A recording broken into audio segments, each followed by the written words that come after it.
Witam wszystkich Państwa.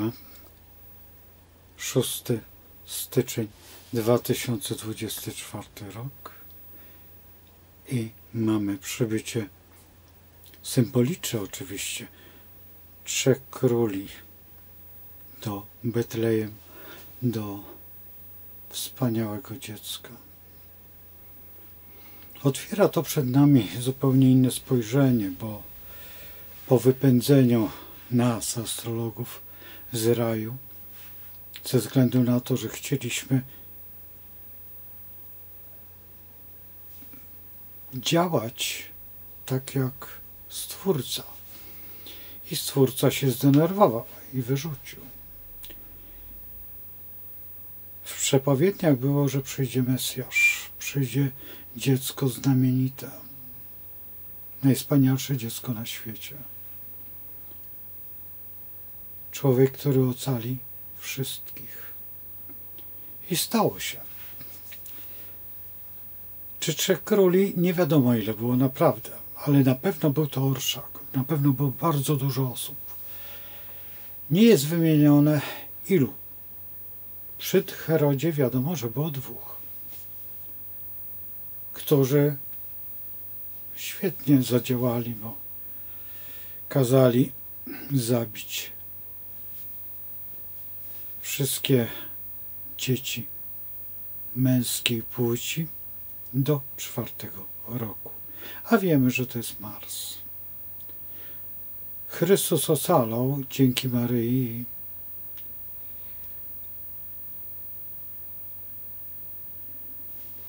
To cud, że to dziecko się urodziło i wiemy, że w stajence czy tam w jakimś miejscu raczej nieciekawym. Faktem, że Maryja szła na spis i zastało ich to w drodze. Znaczy poród tutaj tego najwspanialszego dziecka. No i cóż przybyli? Orszak ogromny, zdziwienie ogólne. Jak to? Dziecku gdzieś tam w stajence, czy tam jeszcze w jakimś innym nieciekawym miejscu składają hołd jak królowi, bo jest królem. Jest królem, jest Synem Bożym. I co najciekawsze, że wtedy były różne religie. Naszej religii jeszcze właściwie nie było. Ale ci inni wyznawcy stwierdzili, że jest to Mesjasz, czy Zoastry, czy jeszcze jakichś innych kultur. Mędrcy, świadomi ludzie, bo przecież nie królowie, to byli mędrcy, czyli coś jeszcze więcej, bo światłych ludzi, czy było dużo, nie umiemy odpowiedzieć na to, czy było, ale jednak znaleźli to dziecko, jednak umieli przeczytać w tych zapiskach tą najwspanialszą nowinę. To nie jest takie proste. Dzisiaj wyobraźcie sobie, że rodzi się ktoś, jakieś dziecko i nagle tam hordy ludzi pędzi z naukowcami, ze wszystkimi, przede wszystkim na czele ci ludzie światli. W starych księgach jest zapisane, że astrolodzy,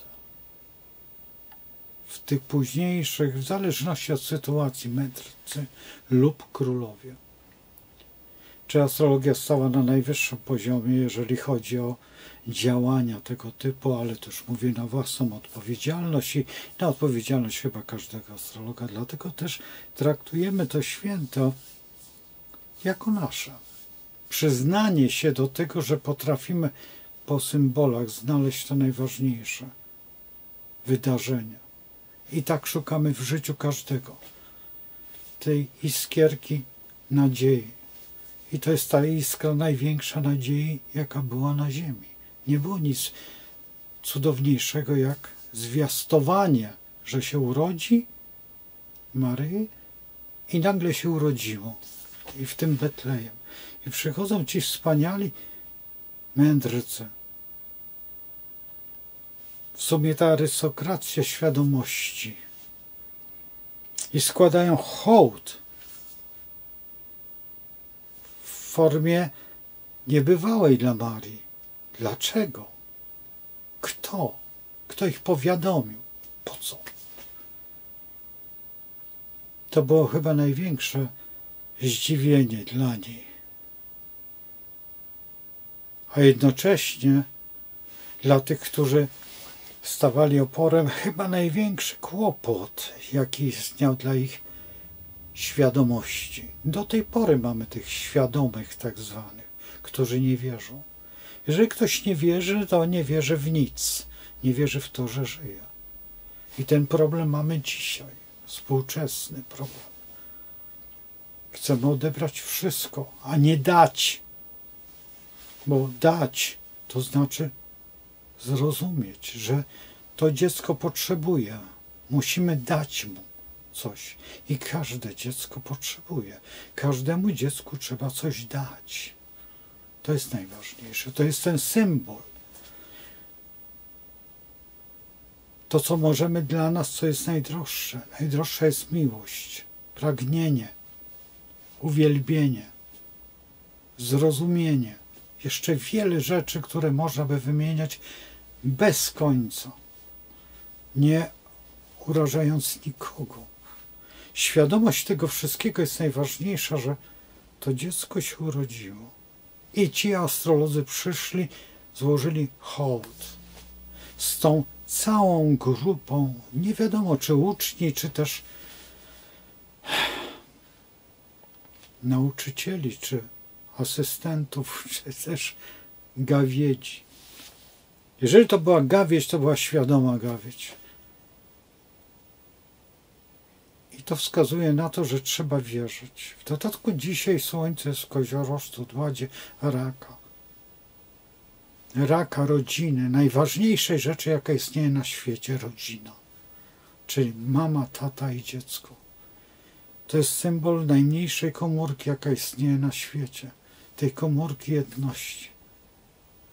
Tej najważniejszej, bo ona potem tworzy następne. To dziecko dorasta i szuka tej drogi. Chrystus wybrał drogę, która jest najważniejszą drogą dla każdego z nas i wiemy o tym. Znalazł tą drogę, ale to w następnej liturgii, dlatego że dzisiaj jest początek liturgii. Nowy rok w każdej chrześcijańskiej myśli. Czy dla nas astrologów też? Trudno powiedzieć, czy dla nas. Dla nas jest to po prostu wyznacznik, po znakach poznacie i będziemy szukać. Czy jak przyjdzie teraz Mesjasz drugi raz, bo tak niektórym się wydaje, ale jeżeli przyjdzie faktycznie Chrystus, to na pewno Go rozpoznamy. My, astrolodzy, każdy z nas, dlatego że mamy datę Jego urodzenia i wiemy jaką. To nie jest ta data, którą my znamy tutaj. To jest zupełnie inna data.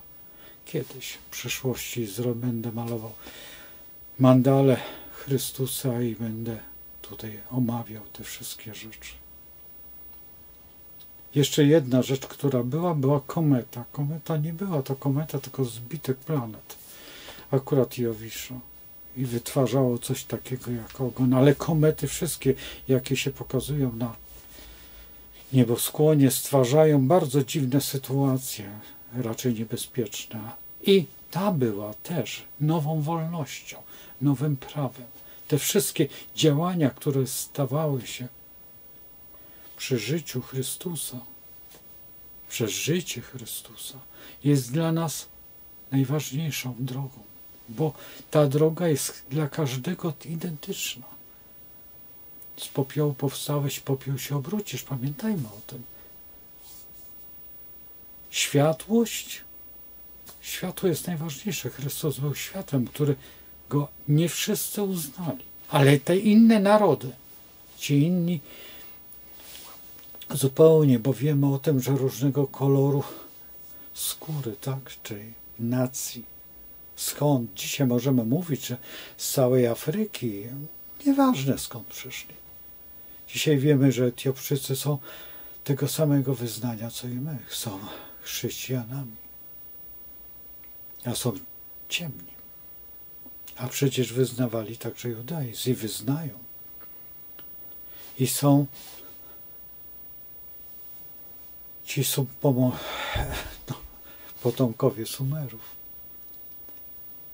którzy też prawdopodobnie byli, bo oni nauczyli nas tej wspaniałej sztuki. I Chaldejczycy prawdopodobnie też, którzy są do tej pory. Troszeczkę się to wszystko przemieszało, oczywiście, że tak, ale to nie chodzi o to. Oni byli i jest to udowodnione, że byli. Znaleźli to. Fakt faktem, że w Jerozolimie, tych Betlejem jest kilka miejsc o tej nazwie. Znaczy tutaj w Judei, przepraszam, nie w Jerozolimie. Tych miejsc, gdzie mógł się urodzić, ale wybraliśmy to jedno. Ale to nie jest ważne. Najważniejsze jest to, że tak było.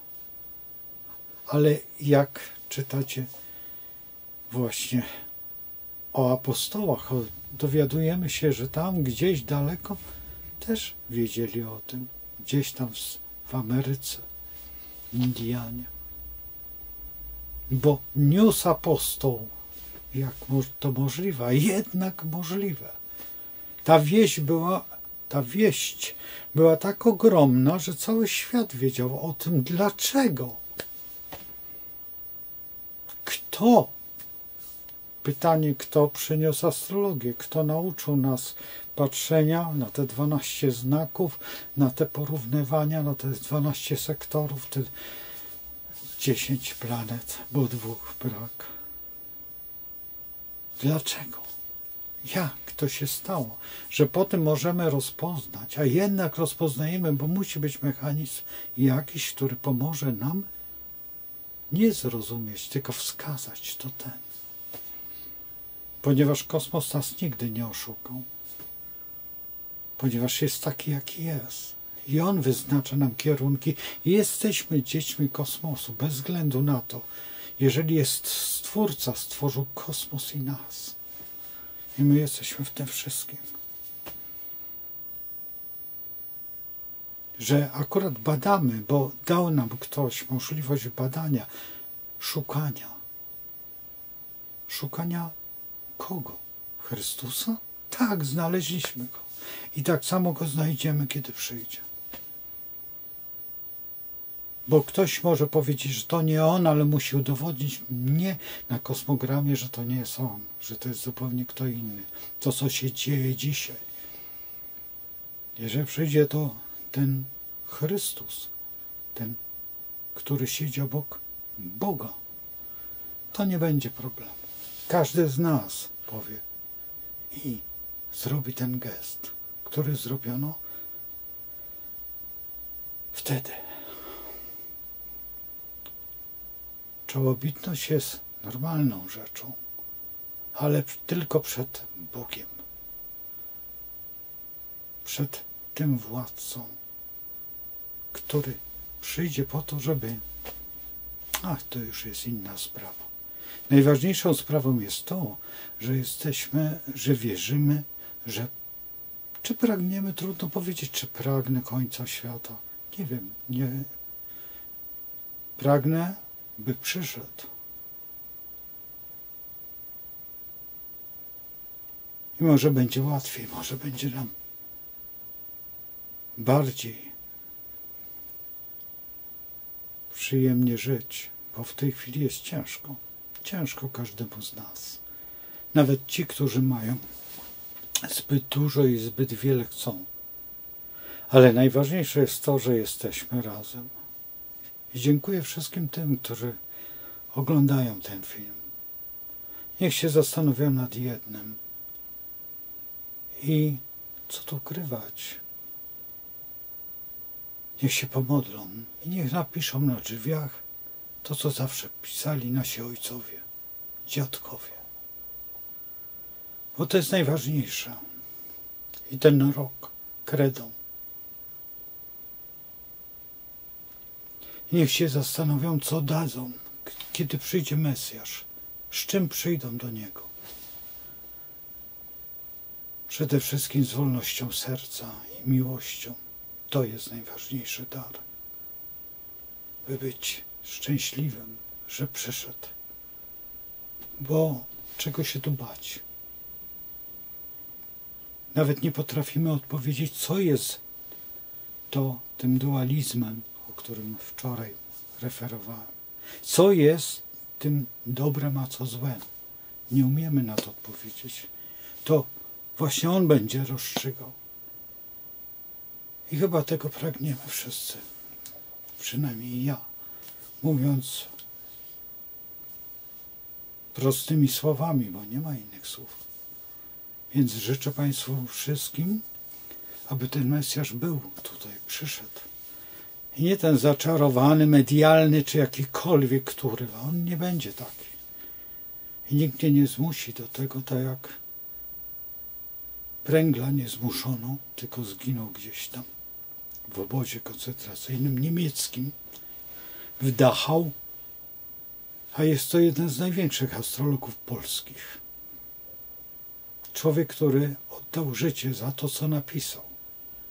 Jest to jakiś miernik świadomości i też odpowiedzialności za swoje słowa.